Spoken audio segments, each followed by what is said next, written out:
Welcome to the Nerd Party.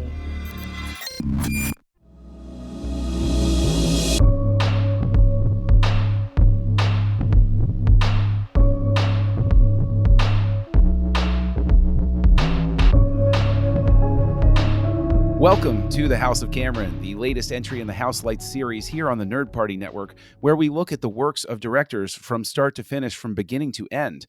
And as you can tell from the title, we are looking at the works of one Mr. James Cameron. I am one of your humble hosts, John Mills. With me, as he is usually, is another esteemed host, Tristan Riddell. Tristan, how are you? Yeah, I'm usually here. Just occasionally, I like to pop in. And some of you might have heard, his intro by saying every single works from the director. And some of you diehard fans of James Cameron might be going, wait a tick. Terminator, I don't think is his first film. Yeah. Well, we'll get to your cowardly ways later. But first, I want to welcome actually another esteemed voice here to the podcast, another member of the Nerd Party Network, one of the co-hosts of SETI Alpha 3, Dr. Sci-Fi himself, Darren Moser. Darren, thank you so much for joining us and helping me talk some sense into this millennial mind that usually joins me on this trip. Oh, well, thank you for having me. It did take me a moment to put my clothes on after traveling back in time, but I am ready to podcast now. But no, I'm super excited. I've been a big fan of Houselights, your guys' deep dive into these directors and their works. And once I thought, oh, well, I happen to like this little indie director. You might have heard of him, James Cameron. And I am super excited for the next couple of weeks and starting off tonight with Terminator, which is now already it's contentious. What is going on?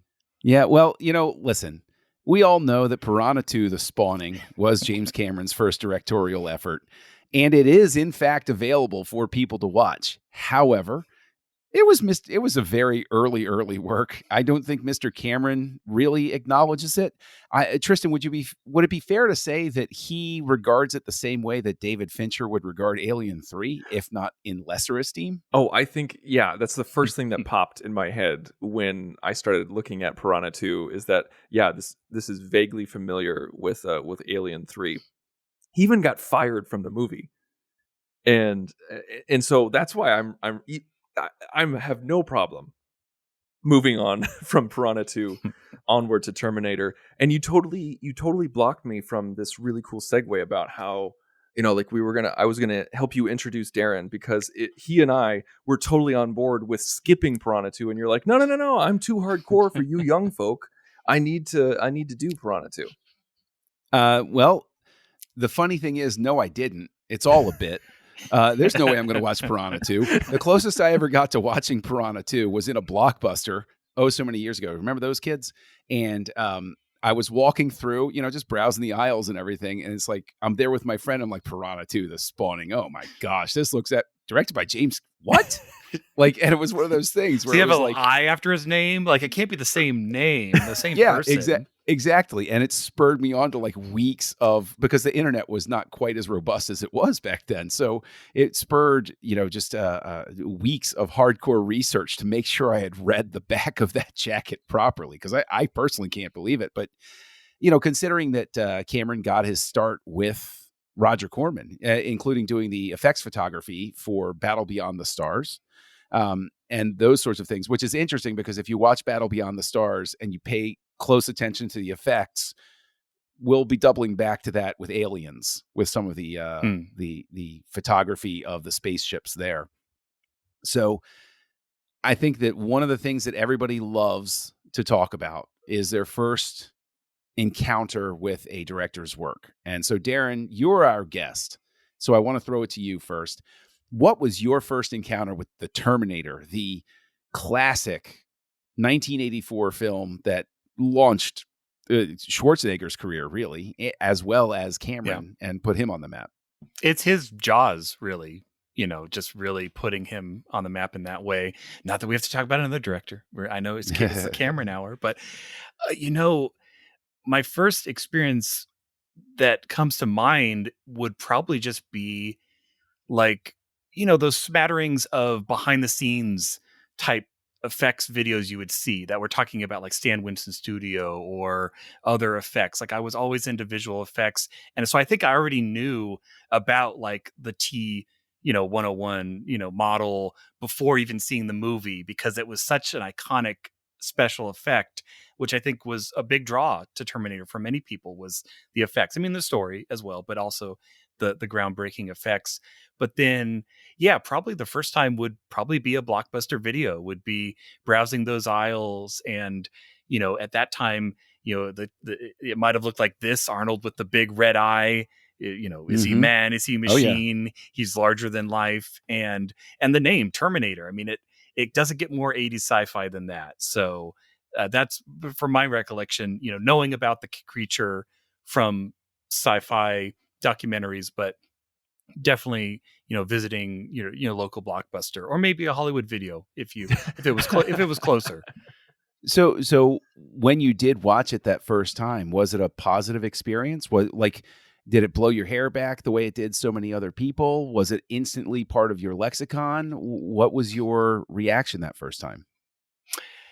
It's definitely not my favorite Cameron film, and not in a bad way. Just, I mean, there's only so many and you can only have one as number one. But I feel I always enjoyed the latter half of the film more. I mean, when we get more into the special effects heavy portions of it, the story, it takes a little while to kind of get going. You kind of, you're dropped into it, with the time travel elements, but there's a lot of inferring going on. Like, they don't spell things out quite as you would expect. And then Bill Paxton shows up, which is always fun. But but no, I always felt it was a solid, pillar of his work. I mean, it's his Jaws movie again. It's him guerrilla shooting at night and Arnold punching broken windows to get the shot, and just, okay, let's just film it. Okay, let's all run away and we'll start editing this together. And I love that. And I think it's great how it worked, because watching it, I'm like, I want this movie to work because I want James Cameron to have that second chance, because we know where it goes. And you can't snub Terminator and say like, oh, I'm only a T2 person. It doesn't work. You need the beginning of that groundwork that created a universe, that created, I mean, how much you want to acknowledge the other films, but it created a universe of, universe is the right word, but just a place where you could play in this world. It's an interesting world. It's the false future. It's time travel. It has so many of those 80s, not even tropes, but just elements. So yeah, no, a solid film. I definitely enjoyed it. I wanted to see more Schwarzenegger and see more Cameron. Fair. That's a very fair answer. I think that some of its electricity is exactly what you're talking about. The fact that they did that guerrilla shooting. There's a lot of energy in this. That and 80 synth. Lots of 80 synth. Yeah. Oh yeah. But the thing is, you could argue, and I'm sure we will through the series, there's a lot of energy of a hungry filmmaker and a hungry crew going at it, that once he gets more established and he gets a little bit more polish, it's sort of, the craft gets better, but the energy gets lesser because it's much more precision focused than getting the shot as quick as you can. And it's just a different type of energy that can be there. And I think that's an endearing part of the movie. But Tristan, because anybody who's been listening for a good amount of time, same questions to you, your first encounter, your first impression. And was it less than 15 minutes of the film that you saw by the time your dad was done fast forwarding through the things? Well, it's actually the first time I saw it was on TV. So, oh, wow. And so, was it edited for TV at all, or it was edited for TV. I think I saw it on like TCM or AMC or something like that. I'm not quite sure. So it's 30 minutes long. Okay, that's good. And it was really funny because, like, for the longest time, I thought the final words from Sarah Connor was like, "You're terminated." It's just like, but like she says it really blunt, like, "You're terminated." And then, like, when I saw it on DVD, I was just like, oh, it's kind of like, yippee-ki-yay, Mr. Falcon. Yes. Yeah, longtime listeners will know that I watched Batman 89 with my dad really early on, like when I was way too young to watch it. And there are still scenes to this day. Like I still fast forward the joke buzzer scene just because out of habit of not seeing it. But the first time I saw it was as a kid on AMC. And so it was edited, and I remember seeing it when it wasn't edited, and I was just like, oh, this isn't actually that graphic. Like, it's violent, but it's not as graphic as if it was made today. Like, if it was a rated R film made today, it would have been insane. Like, it's not Verhoeven R. No, thank goodness it isn't. Yeah, this is not RoboCop 3 years later. Oh my gosh! But like, there's so many times when you don't see the bullets land. You know, like when the Terminator shoots the wrong Sarah Connor, or when he shoots his her roommate, you know, and everything like that. Or the entire police force. Yeah, or the entire police force. You don't see the bullets actually land. And I'm not saying that as a bad thing. It just was kind of surprising. Anyway, yeah, the first time I saw it, I was just kind of casually watching it. I was just like, oh, okay, all right, okay. I mean, the most gore is him punching through the guy's chest in the beginning. Like, that's rips out his heart. Kind of it, you know. I mean, there's other moments, but yeah, I mean the cutting into his arm thing. That's true. That's more body horror, but yeah. I'm older than the both of you, obviously. So my first encounter was on videotape because my brother had a membership card to our local, and it wasn't even a name brand. We lived in the middle of nowhere, so it was like a mom DVD and pop Plus shop. or something. Oh no, we weren't even that high class. We didn't even rate in Errol's, so you know that should let you know. So you know, and he brings it home, and it was the same story all the time. DC Cab, The Terminator, a whole ton of movies I had no business watching because I was way too young to see them. But he wasn't technically supposed to be watching them either. So the trade-off was I keep my mouth shut. I get to see things I'm not supposed to see. That's a good trade-off. It was a great trade-off. There are so many movies I got to see that way. And The Terminator was one of them. And this would have been, you know, when it was first released on VHS or whatever. And I just remember it altered a lot of things. Suddenly there was a taste-making moment into what I came to expect from action movies. Like, you were going to bring this or you were going to go home, because I'd seen this. And so an action movie that fell short of this was just not going to hold my attention.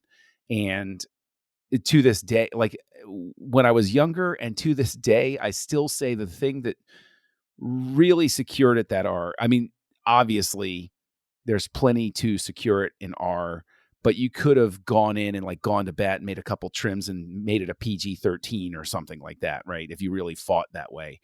But that gratuitously inserted sex scene is really, right? That's the moment in the movie where to this day I'm like, you know, I fast forward, not because I'm a prude or anything. I'm like, this is it's just the montage. It doesn't need to be there. It's exactly. So, I remember every time I see it, I'm just like, this easily could have just been a fade to black moment. Like, right. And then in the morning they're putting their clothes on, and that's right. You know what? Hey, happened. I got the point. There you go. And but you would have lost nothing. But the 80s were known for these sex scenes that were inserted. I mean, you go to Highlander. I love Highlander. Gosh, yes. And that scene too, even when I'm a kid coming of age and I'm watching Highlander and I'm like, I don't like this scene. This isn't necessary. So, you know, I mean, maybe that made me weird. I don't know. But like Top Gun. Yeah, all of them. It was just an 80s staple. But anyway, given that we've had our first experiences here and everything like that, you know, I actually have, you know, just to sort of like go in a slightly different direction. Darren, you mentioned the effects, and I want to go right at them. And I want to say that when you come back and you watch this in the modern day, is this something you watch with the eye of, yeah, well, they were trying their best? Or do you think that this overall holds up? Like, could you sit down and show this to somebody who had not seen it, that exists in today's environment, and they would accept these effects and say, yeah, that works for me? I think so. I think the caliber of what you were getting, I mean, you talk about the scene where he's cutting into his arm, and, you know, we all know that moment where he's, you know, putting the glasses on and it's the prosthetic head because it literally has the eye underneath.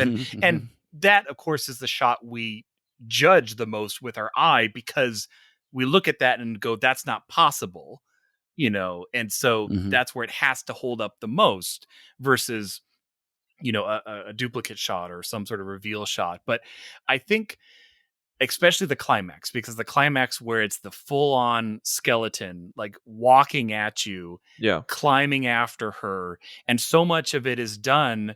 I mean, again, it's pre CG. So it is either a miniature, animatronic, or it is a full motion puppet that is there on set.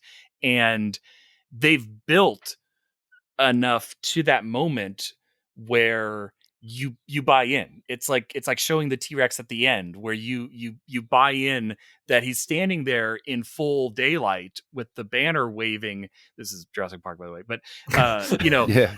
I was it's like, banner. like what banner? Bruce Banner All I'm wasn't in saying is Jurassic Park. is in that moment in Jurassic Park, you're seeing the full CG T-Rex really for the first time in broad daylight, but you've bought it for the whole film, so you give it that benefit. And I think they do the same Mhm. thing where you've seen the eye and the hand and the the moments as he's getting torn up, that by the end when he walks out of that fire, you're like, oh, weird.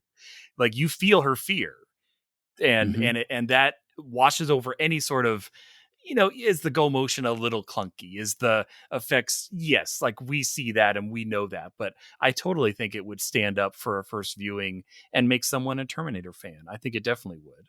Now, speaking of that moment where like he comes out of the fire and everything like that, Mhm. apparently that was the James Cameron had a dream, and it was basically a nightmare, and it was of an exoskeleton. It was of an iron steel skeleton emerging from a fire and like crawling on the ground and trying to come at him with a bunch of knives and everything like that. And so he wakes up in a sweat and he draws it immediately. Mm. And then he writes the movie backwards from that moment. Mm. And when Stan Winston came onto the project, he came up with a few different Terminator ideas of like what the Terminator was going to look like, and they eventually just wound up using that first nightmare drawing that James Cameron did as the Terminator of how they were going to build the Terminator. And I always thought that was a fun story. Do you agree that the effects hold up? No, not at all. I loved what Darren said. I really do, because I think you're right. I think like as you're watching it, you buy in, and it doesn't matter at that point because it's such a great, it's a strong enough story that Yeah. it still Mhm. holds. it's a strong enough story. It's a great story. You have great characterization and great characters, and the special effects were amazing for the time. And so like when I watch it, I'm like, oh my gosh, like this is so cool. Like that stop motion effect is really cool and the head is really cool. But at the same time, I'm like, for 1984. Like Mm. if you watched it today, like as someone brand new who didn't know like much about filmmaking or didn't know much about like what was possible in 1984, I don't think they would go like, oh wow, that's really charming. Like I think they would go like, what the hell are you showing me? Now, see, this is where I wind up. I think I'm sort of like in between, because there are a couple of shots at the end where I think it doesn't mesh as well as it should. It's like rear projection, and you can kind of tell Right. a little Yeah. bit. Yeah. It's not Yeah, quite as and- crisp. Yeah, If only they so used the blending Mandalorian isn't perfect. technology, then they'd really be, ahead Oh, of their gosh. time. Well, I mean, they have to go back and take the volume and travel back in time and shoot the movie. But then they go straight from that to like the scenes in the presser, Mhm. where it's literally real on yeah, set. it's practical Like- and awesome. Yeah. Yeah. And the thing is, I think that it straddles the line, because there are a couple of shots where you might tune out for a second and say, oh, that's not blending particularly well. But then it gives you a shot that brings you right back into it. Right. And I think that the rhythm, the editing of everything works well enough to make you jump past those moments that don't work. I think that the future stuff always captivated me, and I think captivated Oh, everybody. the future stuff hits even today. Yeah. And I think that stuff works so well that it buys so much visual goodwill that when you hit those, those lower budget or time technology challenges, you do say, okay, you know what, I'll look the other way on that. I mean, it really is. I think one of those things where because of that build and because of the editing, everything works out. And I think I could show this to somebody, and to the point about the story, they're invested enough in what's happening that they want to forgive what they're watching. The stuff that you don't forgive is all because you're not invested. Arnold is a human for 9/10 of the film. If he was a robot, if they try to do the skeleton the entire way, it would not. Yeah. It's just like the alien. You don't show it until the very end, until you have to. Right. It makes me think of like Howard Stark talking to Tony going, I'm limited by the technology of my time. Like, know what he wanted to do. And we see it in like T2. I mean, that opening shot with the Terminator is like that's flawless, but that's, many years later and more money, I mean, it comes down to just money. Yeah, way more money. And then it made a lot of money. Yeah. Wow. Yeah. Well, I can't wait to get to that one. But in terms of the story, Darren, people still try to pick this apart, the logic of the time travel. Do you think that the time travel logic in this works for the story? Not whether you think time travel works like this, not whether you think you need to do this or that for time travel, but within the context of the story, do you think that it explains itself well enough and presents itself well enough that it makes it believable and work for the story? Or is it something that you have to just kind of say, I just care about the robot? I mean, to me, a Star Trek fan, I mean, I'm not saying I'm the general audience out there. I mean, I'm the one who loved 2009 Star Trek, where they're explaining it as an alternate universe. I'm like, yeah, I totally get that. I'm feeling this vibe. This totally makes sense. What are you talking about? But no, I think, I think it works where it's funny. You get it kind of both ways, where you get the broad strokes where he's kind of explaining it to her, like, hey, it's the future, we mess things up. But then you also have the super deep rant in the police station where that's what we want to see as the sci-fi fans, of like, and the psychologist is us, the audience going like, well, wait, how did he go through? Why did you just bring a laser gun? Why can't you show me a laser gun? And it's like, oh no, only living things can come through, but the Terminator's not alive. So how can it's he's because that's in living tissue. Yeah, exactly. And it's like, okay. And that bought the movie credit, because it's like, at least they thought it out. Whether or not it works perfectly, I gave the director credit of, okay, you at least had a plan for this time travel, and there's rules.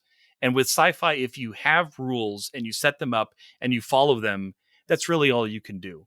Is when you break those rules that you've pre-established, that's when people are like, well, wait a minute, like that doesn't make sense. So I think they set it up, they follow their own rules. And, I mean, we're not going to talk about the other movies and how convoluted the Terminator timeline gets. But for this one, no, it works. And then they play with it well in the next movie. But we'll save T2 for later. But yes, I think it hits on those two levels: the nerd level with the interrogation scene, and the general level when he's just explaining the future. I mean, heck, you get into predestination paradoxes. Right. With him being the father of John Connor. That's still a little hard to wrap your head around, but it works. It's a love story, don't you know? Yeah. with a giant metal killing robot. But no, but see, that's the interesting thing is, Tristan, before we go to that, Tristan, same question to you. Time travel works for you here? Follows its own rules? Oh yeah, man. Like, that's not even a question for me, honestly. And like, I'm kind of with Darren. Like, as a Star Trek fan, I'm just like, yeah, throw whatever rules you want at me. Like, throw. This is a level 3 complexity of time travel. Yeah. Like, you're gonna have to really stump me. Seriously, like as give me some Endgame level, time travel craziness. I was just about to say that. Like, if I can handle Star Trek and Endgame, I can handle Terminator, and I'm totally fine with predestination and everything like that. And so it really isn't a question for me. And I do want to say, I'm totally gonna dog Brandon here, and I know he's listening. Like our previous host, Brandon Shea Mutala, I know you're listening, and I would say this to your face. There was one time, I can't remember if it was Tenet or what it was, but like he said, he's like, He's like, well, like I don't really believe in time travel, so I kind of had a hard time wrapping my I think it was my head Tenet. around. I remember Yeah, that. Yeah, it and I was Tenet. just like, really? This is the sticking point for you. Like, you're watching a motion picture. It's not real. Like, you're gonna watch like aliens and fantasy and superhero films, and you're like, no, I don't believe in time travel, so I can't watch this. Or Okay, like, now Tenet is a 10 though. Tenet on the time travel Yes. complexity scale. Oh, I yes. mean, if this It's is like a 100 2 out or of a 10. 3, that is like, Yeah. oh my gosh. And Brandon, I know I'm dogging you, but I would say this to your face. So, but yeah, no, with the time travel stuff, no. One thing that actually, I really like the whole like, he came to be, came back and he was the father of John. And it really it makes me think about Fry in Futurama when he becomes his own grandpa. Yes. Oh, let's take a lesson in causality from Mr. I'm my own grandpa. But one thing I do want to say is that in the novelization and in James Cameron's original script, what the Terminator did, the actual Terminator, not the movie, when he was killing the wrong Sarahs, he would check their legs to see if they had 2 medical pins in them. And the first ones didn't. And then at the denouement of the movie, after she's after she killed Terminator and everything like that, we see a hospital scene where they're putting metal pins in her leg. And so that was another it's all predestination thing, and I thought that was really cool. I would have liked to have seen that in the film. Well, see, I'll go straight at the predestination thing. Is that the way that it always I've always reasoned it out is that, and it's going to probably sound like it makes no sense, but it makes sense in my own head, sort of thing, where there was a John Connor. John Connor was born. Kyle Reese was not his father.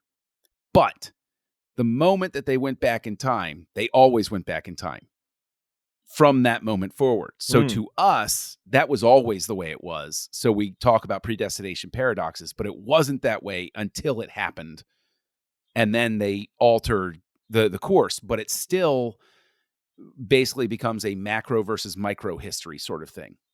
So the John Connor of the future could have looked completely different, had different chromosomes and everything like that. Right. But once this chain of events went in, John Connor was going to be born, and it's just macro versus micro. So wait, is this Gabriel Bell is basically what we're talking about? This is Star Trek DS9 Ben Sisko replacing Gabriel Bell. There was a Gabriel Bell, and he didn't look like Sisko. Well, then he kind of did after Gabriel Bell, after Sisko went back and became Gabriel Bell. I think that's pretty apt. There you go. Yeah. So anyway, I mean, the thing is, just to throw in there, I actually remember, and this is years and years and years ago in college, and I'm working tech crew, which was, I was a theater major, so we all had to do mandatory tech crew once a week and everything. And I got my friend Dusty there, and we got into such an argument about the time travel of the Terminator and the Terminator 2 Judgment Day that people asked us to stop. Like we're sitting there, we're sweeping up the workroom, sawdust is going everywhere, we're hanging saws up, we're hanging up all of these dangerous tools, and we are yelling at each other. And everybody, like, basically somebody eventually walks back. He's like, guys, seriously, just finish and just get out of here, please. For the love of God, leave. What was some of the contention? Like what? Well, he disagreed with my interpretation that I just gave about the macro versus micro and all of that sort of thing. He's like, no, it can't possibly happen that way. It has to be. And this was pre, Voyager. Time even travel's not really possible, but that's okay. Yes, but you got to have something to talk about while you're doing free grunt labor backstage at a theater. So hey, it gets interesting sometimes. You're like, you can slow it down, you can speed it up, you can bend it, but you can't go backwards in time, John. You just can't, because love is quantifiable. I mean, you just. Oh gosh, really? You going that far back for it? Hey, it's time travel, baby. You can go as far back as you want. You're going to need some icy hot for that stretch, but I congratulate you for it. So we all know that Arnold was not the original choice for the Terminator. Darren, question to you first. Does this movie work with somebody else as the Terminator? Well, are you talking about the original concept of the Terminator being like the everyman, which was more around the Michael Bean. Yes, the I think the legend is that I think Lance Henriksen was in the running for it, and then Arnold's agent lobbied real hard for it to be Arnold. That's my understanding. I could be repeating an urban legend. What it was is that Arnold's agent wanted to talk to James Cameron and said that he wanted Schwarzenegger to be Kyle Reese, and in the studio, in the studio wanted Arnold to be Kyle Reese as well because of he got all that heat from Conan, and Cameron was just like, no. Like Kyle Reese is the everyman. Like he's sensitive. He's not bulked out. He's not buff. And so Cameron went to go get a lunch with Arnold, and he was actually going to pick a fight with like a verbal fight to be just so that he could say with Arnold, just so he could say to the studio, he's difficult. We won't get along and everything like that. But they apparently like started really hitting it off. And Cameron's just like, this guy's awesome. And so at that lunch, he was able to convince him. He's like, you're not right for Kyle Reese, but listen, it's called The Terminator. The movie is actually about the Terminator. You should be the Terminator. And that's true, because that's the villain, not the lead. Yeah, but it is the lead. And Arnold's agent told him like, no, you shouldn't do it. You shouldn't be villains right now. You got to be the savior. You got to be the good guy. That's your image. And Arnold's like, go screw yourself. I'm going to do this. And then the rest is history. Okay, so I was repeating urban legend. I apologize. Well, but to answer your question, though, do I think someone besides Arnold could be the Terminator in that decade? Because I'm trying to think of other actors who were prominent at the time. It's Sylvester hard, Stallone did it in Last Action Hero, right? Like you remember that poster where Sylvester Stallone was in T2. That's right. Or you have Jean-Claude Van Damme as the Predator. You have all sorts of switch ups going on in that era. It was originally going to be O.J. Simpson, right? Like that's what the studio wanted. Oh, for the Terminator? You guys haven't heard this? No. See, I know that there was footage filmed when the Predator was in its original state. They actually filmed some stuff with Jean-Claude Van Damme. Yeah, I do know that. And they had a hideous time with him. And they fired him. He thought he was going to be like seen way more. It wasn't like a monster movie, and then he's like, "No, I'm out." Well, no, I'm talking about. I'm not talking about Predator. But you're talking about Terminator. I'm talking about the movie Terminator, we're actually talking about. Yeah, no, I didn't. No, sorry about that. Oh wait, so OJ was supposed to be the Terminator? Yeah, O.J. Simpson was supposed to be the Terminator, but then the studio was like, "No, Capricorn 1, O.J. Simpson was going to be the Terminator." Yeah, the studio was just like, "He's too nice. He's too nice to be taken seriously as the Terminator," and it got so far that the comic books that came out were actually drawn in O.J. Simpson's likeness. Oh wow! Now I'm unsure of the timeline on that, so I don't know if it was a throwback or if it was a stylistic choice. I'm not quite sure, or if it was because it was the casting choice that was told to them. I'm not quite sure, so don't yell at me if I got that wrong. But yeah, O.J. Simpson was very much in heavy contention before Arnold took it. But no, I don't think anyone but Arnold could have done the Terminator. I think it's so synonymous. I mean, it's his first big role. It's his first break. And he went on to, he's done many things, and we'll see him in many movies and others, including with Cameron. But it's, well, and he doesn't talk a lot. I mean, I know a lot of, in his early career, he was worried about, his Austrian accent and things like that, but it works perfectly for this film. So, it's that Jaws lightning in a bottle moment where all the right pieces came together and you get careers out of that. You get Cameron's career, you get Schwarzenegger's career, you get a lot of great things. I will say something that got under my skin as the series went forward was their over-reliance on Arnold as the Terminator, when there is very clearly a scene, like if you make thousands of Arnold, then he becomes incredibly easy to spot. Hey, look, there's an Arnold. Yeah, exactly. Don't let him in. Yeah. There's something funny about that guy. I don't trust him. Right. You see different Terminators of the same model in the future nightmare scene that Kyle has. And it's something that I think is interesting, is I think he did become so synonymous with the role. That's why they could never really go away from him, because this series could in fact work with non-Arnold Terminators in the lead roles, but they're, I mean, especially now, but like they couldn't get away from it because he was the Terminator. And it's kind of crazy because it's not like the Terminator blew the box office wide open. This is something that I think was really helped by home video, and older brothers renting it and bringing it home and having impressionable younger brothers seeing it and stuff like that. Because the Terminator became such a cultural touchstone in the 80s that I remember when the sequel was eventually announced and that first teaser trailer came out. it gets a sequel, that in itself, right? Like but I mean, I remember seeing that trailer for the first time, and it was like everybody like stood up and was like, "What are you talking? Oh my God!" Right? It just blew everybody's mind. It just took them all. Day. Yeah. Wow. Finally. So you guys keep finding new ways to talk about T2. It's crazy. Well, you kind of can't not talk about, but and like what you were saying about the, him being the known face in the Terminator universe, it made me think of Screamers, which is another 80s sci-fi of where you had robots that you had like Model 1 looked like this guy, and then Model 2 looked like this girl, and then Model 3 was the kid, and this and that. But yeah, it doesn't make a lot of sense in the future, except for he's built like a truck. Because of course, he's the only thing that's going to fit over that skeleton because he's so big. So yeah, he's the grunt soldier, and when they actually put skin on him, he's he looks like Arnold Schwarzenegger. Like, yeah, he looks like a bodybuilder. How do you have so many calories in the future, dude? Like, that's maybe it's the guy who looks like a walking, this guy looks healthy. What's shit? The dogs don't like him. Shoot him. So I'm presuming everybody has seen the deleted scenes that exist for the Terminator. Has anybody taken the dive on those?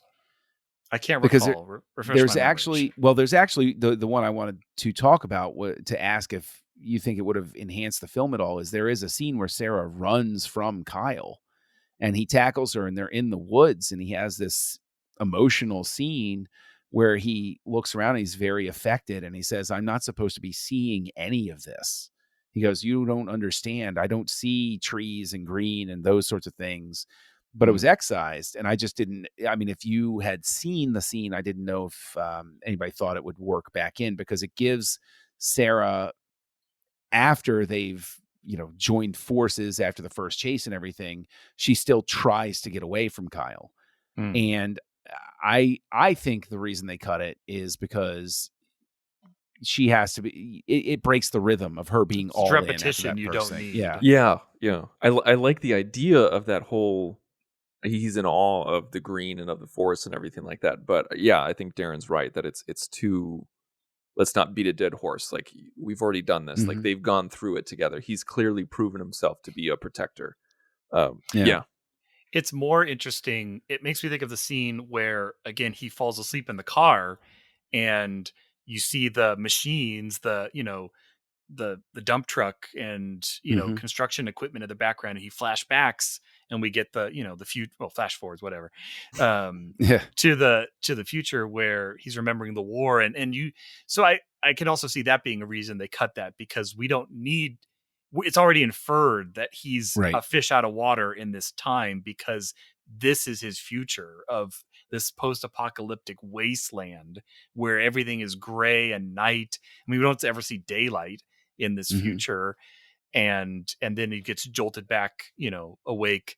And I think it's a beautiful cut, using that as a flashback. So I think that kind of does the same purpose of that extra "I love the green," scene. Not that he's saying that exactly, but but it makes it repetitious again. Yeah. Okay, so is there anything that you think could be cut from this to make it better, to make it flow better? Is there anything that you could, aside from the sex scene? Yeah. We've established the sex scene could go right out. Oh my gosh. But anything else that you see that you're like, we could save a couple of minutes here and it would flow a little better? Man, that's a really solid question. The fact that I'm having a hard time thinking of it, where something doesn't right away pop into my head, makes me think that they were pretty economical with their time. I really enjoyed And Darren, don't let me cut you off if you have something in mind. I'm still thinking. I really enjoyed about how simplistic this movie was. Even though you're throwing in time travel and paradoxes and predestination, everything like that, it's still a simplistic story. You have the method of time travel is there, but it's unstoppable killing machine going after a woman and a guy sent to protect her. Are they going to win? It's almost medieval in its simplicity of the hero fighting the dragon and rescuing the damsel, that kind of thing. And then I'm going to talk about T2 here, and then that's kind of flipped on its head with T2, where the damsel then is no longer the one in distress. And so with that kind of simplicity, there's not much to cut because it's an action film and they focus on the action. And that's why we're saying oh God, cut the sex scene. It's so unnecessary. And if it wasn't for the plot point of Kyle Reese becoming the father of John Connery, I probably would have said, "Oh, cut the love plot altogether." They don't need to fall in love. That does feel a little out of left field, where he's all of a sudden "I've always loved you," and we're like, "Okay, sure." Just from the picture, and then at the end, she's like, "Even though I only knew him for a couple of hours, we loved for lifetimes in that matter of hours." I'm like, "Did you really?" Okay, now see, I think you guys are being a little too unfair on that one. Because, it's like Michael Corleone, right? He gets struck by the thunderbolt and he falls in love. It makes sense to me. I mean, but he maybe married maybe that I just woman have and had spent time with her. Maybe I just have too much love in my heart. Relationships I'm a over extreme romantic. stress don't work. Isn't that what they say? So is that what happens? Except for he dies. I think it's a very romantic story because if somebody came back from the future to save me, then I would probably fall in love. I'm not putting Terminator in the romance section. I'm just not. I can't do it. But see, I would put it in the horror section because in a lot of ways this is basically a horror movie because you have a monster chasing a couple and then you have a final movie. girl. I'd say that. Yeah. So I would say in monster a lot of movie ways, over horror movie. Yeah. I mean, I know they're same sides of the same, polygonal dice, but well, you're talking about things to cut, and the only thing that kind of comes to mind, I mean, I know why it's there, which is why it makes it hard to cut, is I feel like we do spend a good amount of time, more than we probably need to, with the roommate. And I know it's there so that we feel when she's killed, but it's literally I almost feel like I care about her as much as I care about the other two Sarah Connors that we see get gunned down in a 3-second shot. If they could have them going out on the town shot for 2 seconds, you realize it's her roommate, and then the next shot we see of her is him coming in, and killing her. So I guess again, I get why it's there and it works where it's there, but I didn't necessarily need, the boyfriend saying the monologue again on the line. It was cheesy. I'm gonna add to this. Specifically that character. Did they have to drill home so hard that she likes to listen to loud music? It's the 80s. It's what the kids were into at the time. But here's she's got the permed hair. Walkmen were new back then. That was a new thing. Think about this. Okay, so they're getting ready for the night, and so she's listening to loud music on her headphones. Sarah has the hair dryer. They get tangled up. Oh, it's my headphones. And then she walks out, and she doesn't hear the phone because she's listening to her headphones. And then she talks to it's her a plot boyfriend. point at that point, and then she's having sex with her boyfriend while using her headphones, and it's so distracting and so awkward. And then after they're done having sex, she goes out to the kitchen to make herself a sandwich and wearing her headphones, and that's why she doesn't hear Arnold. And so at that point you think to yourself, oh my gosh, the filmmakers did this. They set up this so hard just to sell that she couldn't hear Arnold because of her headphones, when that's all they needed to do was that one moment of her making a sandwich. It's so unnecessary. I think you just don't appreciate the time period in which people were living back then, and how Walkmen had truly come to the fore. It's sort of like inserting an extreme sports moment in a movie to appeal to the kids. The kids could plug into Walkman; they could get that, they could understand it. So I think. But were kids going to tech noir disco raves? Is that what the kids were doing? Well, I mean, I'm presuming so. I mean, it Los looked cool. I Angeles. think they all wanted to go to that. It didn't probably exist, but we all wished it did. So. I think that in LA, probably kids grew up a little bit rougher than I did. I mean, I was out in the middle of nowhere. I figured this is how all the big city kids spend their time. So, speaking of tech noir, I was going to say we should talk about the music. I will say that I was one of the, I think I was the only one of my friends that actually had the soundtrack on CD, because I just couldn't get enough of just the terrible 80s music. And the thing is, everybody loves to say terrible 80s music. There was great music in the 1980s, but typically you didn't find it in a low budget cyborg monster movie, because they couldn't afford the rights to a popular Duran Duran song or anything like that. But man, I would have loved Duran Duran in this. Wouldn't it have been great?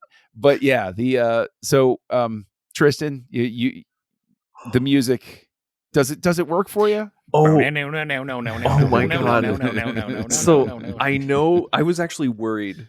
I was worried about doing this podcast with you guys, because I know that you love this movie so much.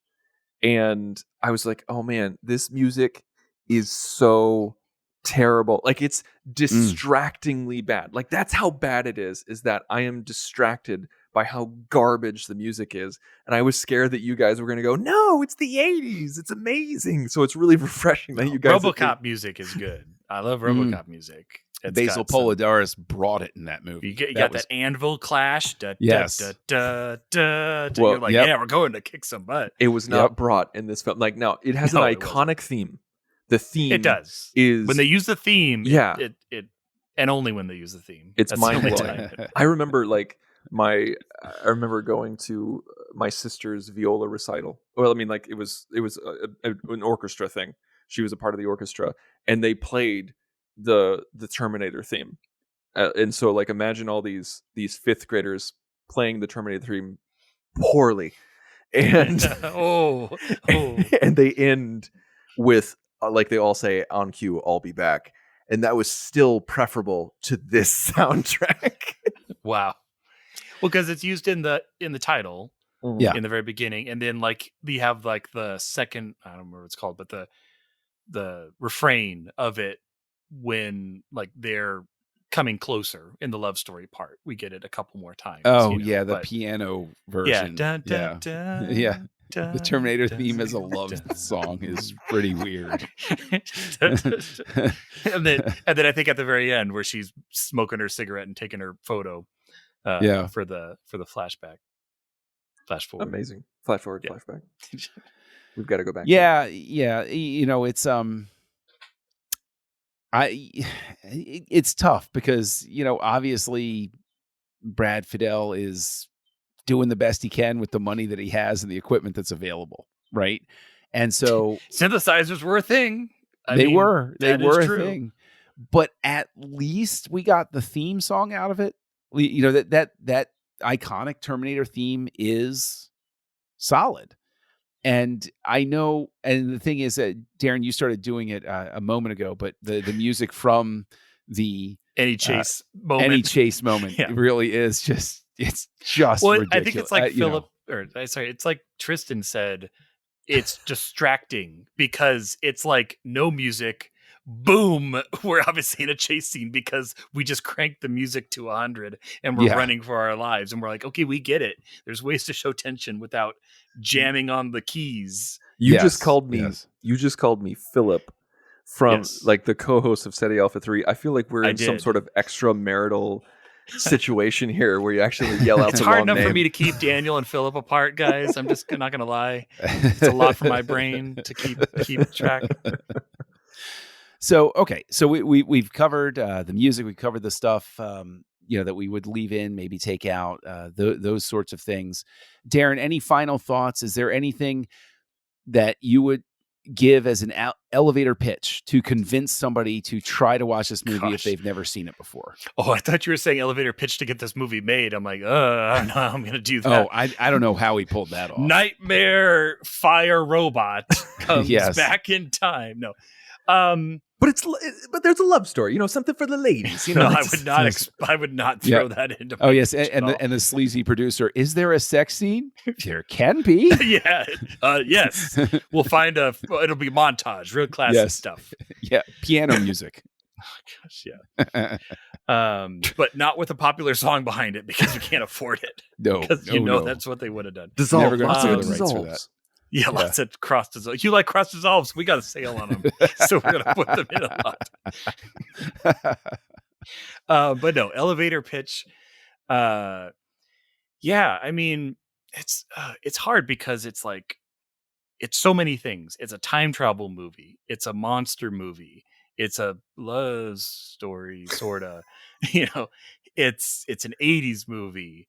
It's a career launcher. Like, I don't know, maybe I just describe it like that and then let the chips fall where they may, because it's, you know, it's almost like if you double down on the wrong part of what this movie is. Yeah. Like if you double down on the time travel part, they're going to be like, well, they only travel time once and it's not really that interesting. It's like, well, no, but in the context, or it's like, oh, it's the monster and this robot. Well, yeah, that's the last 5 minutes of the movie, you know, is the real good part. But, that's actually why James Cameron included time travel, because he just wanted to pad the film length. No, he wanted it to take place post Judgment Day. Like he wanted this movie to be all the flash in a post-apocalyptic world. And he's like, clearly I don't have the budget for that, and like he's like, I don't have the juice to make that happen. And so he's like, okay, well, I'll just bring the robot to the past then. Bring all the cool parts back. Yeah. That works. That works. Yeah, it's like totally putting works. It's like putting the crew of the Enterprise in 1986 San Francisco. Just the movie costs $10. This is great. Well, and I mean, or you could also just say, watch Terminator, so you're set up for Terminator 2, because then that's the next thing you're gonna watch. But I think, I mean, like, fair. I know that like you simplified it there, but I think that's a good enough reason, is that you need to watch this because it's a cultural touchstone. Like this movie is referenced so many times throughout pop culture, throughout other movies, books, comics, just in conversation. I mean, I'll be back. Yeah, I'll be back. Which I don't crazy. feel was like written to be that line. I think it was written as a line and it became that line. You know what I mean? I don't. Oh, it's all the delivery, and that's where I would is. get to selling it to my kids. I'd be like, "Do you want to know why your mother and father giggle every so often when they say I'll be back? Watch this movie and you'll understand." That's what you say to your kids. You're like that's the reason you're showing this to your children. Yes, I loom ominously over them with sunglasses, and I go, "I'll be back." Now, for reference, please watch Terminator. Yes, we're gonna fast forward a couple parts. Yeah.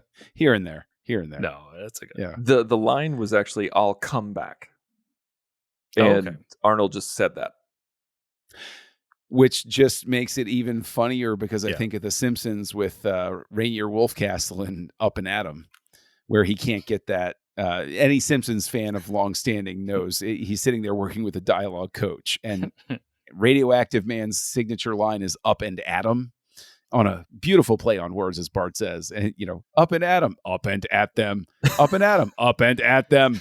Better. So I did not hit her. I did not. Yeah. But yeah, I don't feel like that line was a line until it became a line. You know what I mean? Like, I don't feel like Cameron wrote, this is going to become what we put on the poster for other films. It's just a line, but it became that moment. And that happens with the best lines. And maybe that's the other thing, like you said, Tristan, as a touchstone. I often look at a lot of movies.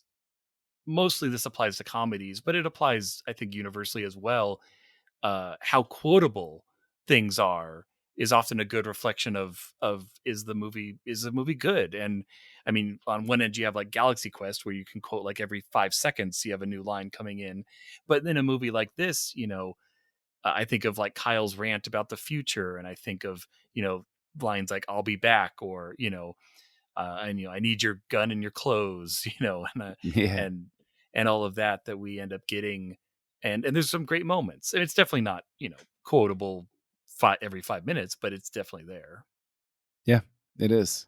And the thing is, I can tell you that in the 80s, there was one line in particular that everybody loved to quote, and it was what he responded to the guy that was banging on the door while he was doing surgery on himself, um, which is "F you, a-hole."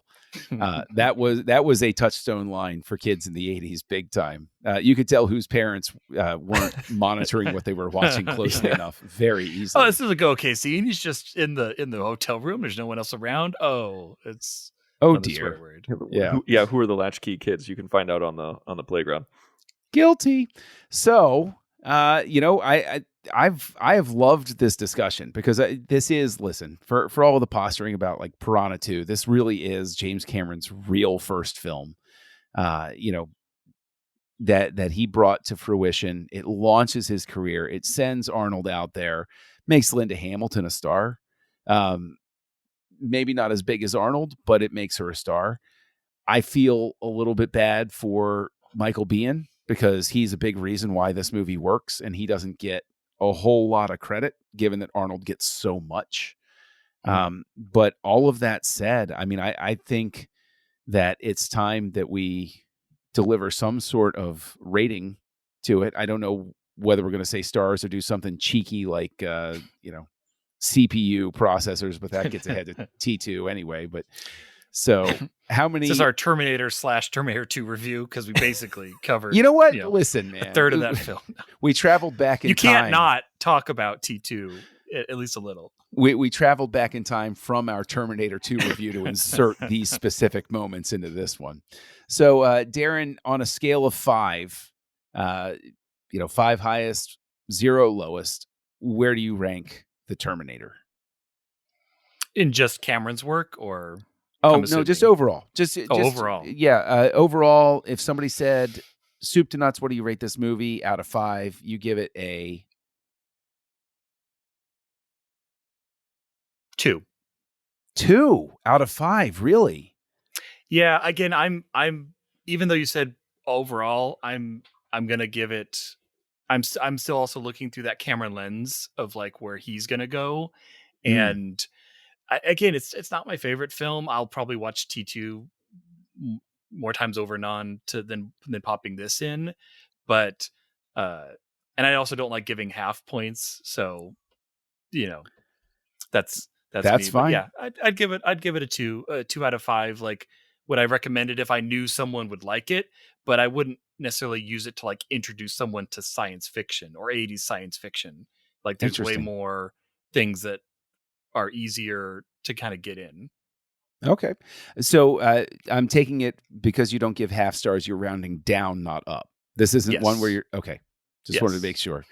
Tristan, where do you end with it? Man, I really am kind of blown away by the 2 same. there. I from this whole conversation that we had, I figured you would have given it a lovingly something above 2. Yeah, it made me worried because it's hard because I want to rate this. It's hard to rate this retroactively, because it came out in 84, and you want to rate it for what it did for Arnold's career and Linda Hamilton's career, James Cameron's career, and like what Stan Winston did and the cultural touchstone that it is. You want to talk about that stuff and you want to rate it high because of that. But if I'm looking at it honestly from my own point of view, I'd probably give it a 3.5. And that's probably being a little generous from me from an entertainment perspective. Like, if I wanted to, I want to give it a 3, but then I also want to give it a 4. I want to give it a 4 stars because of everything that it launched and everything that it did. 3 out of entertainment value, but 3.5 to kind of go into the middle. That's kind of where I'm at is 3.5 because I think it's a great story, but I think there's a lot wrong with it, and we've talked about those things that are wrong with it. Because if this movie came out today, and had the same kind of issues but in a different way, I'd be like, okay, come on, guys. Like, you got this horrible music, you've got this shoehorned love scene as well as a shoehorned romance. Like, this didn't make sense and everything like that. But I give it a lot of flack because it came out in '84 and because it started something new. So yeah, that's my official answer is 3.5. Interesting. I don't think that the love story and the romance is quite as tacked on as I think you guys do. I do recognize its shortcomings, but I also recognize the energy that comes to it and the skill that Cameron is displaying here in keeping a low budget shoestring production together and making it intellectually interesting enough to make me want to stick with it through the whole thing, I think is an accomplishment in and of itself.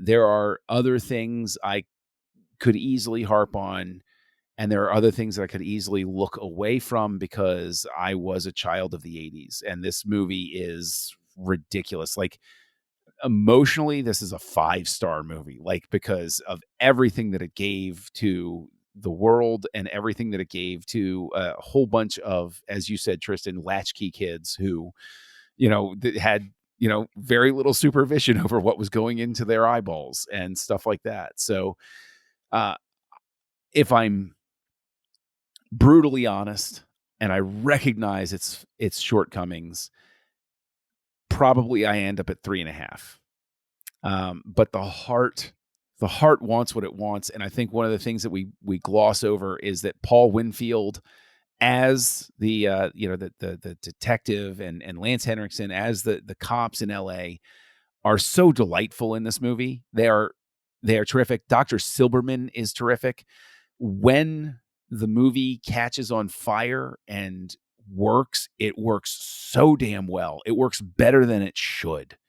Kyle Reese flipping out in the interrogation. Dr. Silverman's whole attitude of like, oh wow, I could make a career out of this guy, that sort of thing. And just the absolute imposing nature of Arnold, and the camera loves that guy. Like, he gets away with so much because and part of it at least is the way that Cameron shoots him. He is so convincing and so menacing. So I'm going to wind up giving it a 4. So there you go. So we get a 4, a 3.5, and a 2. Yes. Man.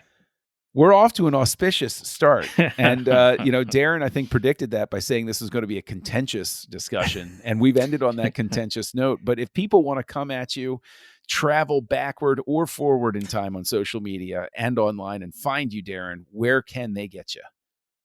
They can go to my website, which is drscifi.com, DRSCIFI, and they also can find me under that on Twitter, Twitch, or Instagram. Cool. And Tristan, where can people find you? You can find me at The Insane Robin on Twitter as well as Letterboxd. You can find me on some archive shows on the nerdparty.com, where everybody should go. Go to the nerdparty.com and check out all of our shows. We got Star Trek shows, Star Wars shows, we got film shows, a Harry Potter show, we got literature shows. We got something for everyone and content coming at you every single day of the week. And you can find us on Facebook, Instagram, and Twitter. Just look for us. You can find us. Yes, and you can find me as Kessel Junkie on your social network of choice. I recommend finding me on Letterboxd because I have the most fun over there. And I can be a snarky son of a gun if you don't put me in a contained environment.